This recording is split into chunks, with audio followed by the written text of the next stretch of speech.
Hello बच्चों, let us read the question. The mass of an elevator is 800 kilogram.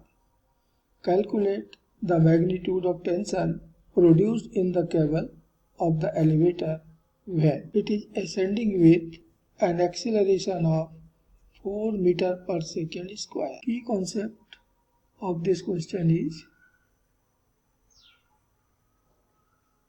second law of motion.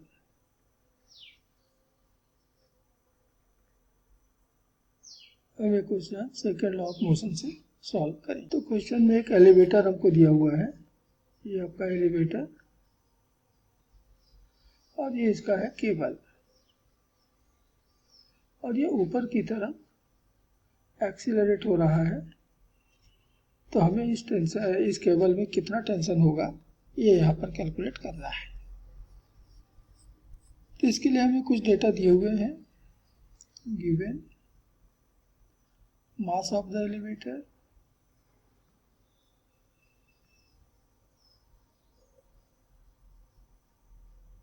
m ये दे रखा है 800 kilogram,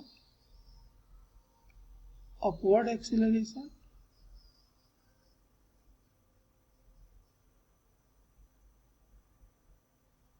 a ये बराबर हमको दे रखा है 4 मीटर पर second square and tension in the cable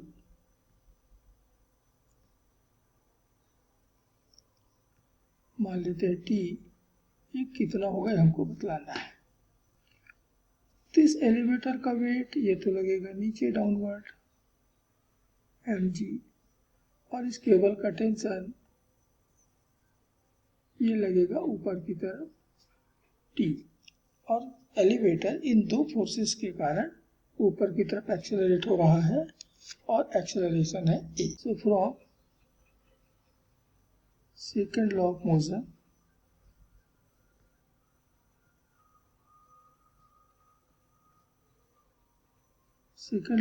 ये कहता है कि net force on a body is given by the mass into acceleration. तो यहाँ नेट फोर्स अप्लाई हो रहा है कि एलिवेटर के ऊपर t माइनस mg।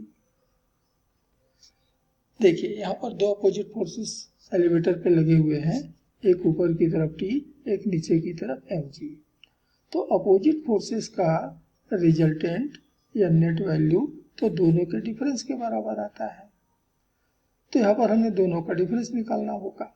तो डिफरेंस निकालते समय ध्यान रखना होगा कि आपको बड़े फोर्स में छोटे फोर्स को घटाना होगा। You must subtract the smaller force from the bigger force.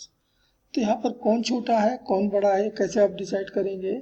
तो जिस डायरेक्शन में बॉडी एक्सेलरेट हो रहा है उस डायरेक्शन का फोर्स बड़ा होगा, तभी तो अपनी डायरेक्शन में बॉडी को एक्सेलरेट कर रहा है।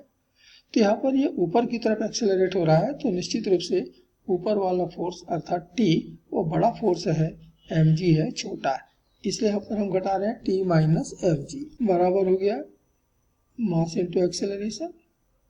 तो t बराबर मिलेगा mg प्लस ma। मैं m को कॉमन ले लेता हूँ तो आ गया g प्लस a। अब सारे दिए गए डेटा रख देते हैं तो t बराबर हमको मिल जाएगा, m दिया है 800 किलोग्राम, g की वैल्यू हमको मालूम है अप्रोक्सीमेट वैल्यू 10 और a की वैल्यू इसने दे रखा है 4। तो ये आ गया 800 इंटू 14, दोनों को मल्टीप्लाई करने पर हमको मिल रहा है इतना 11,200 न्यूटन और ये इस क्वेश्चन का फाइनल आंसर होगा। इस क्वेश्चन का आंसर हमको मिला टेंशन इन द केबल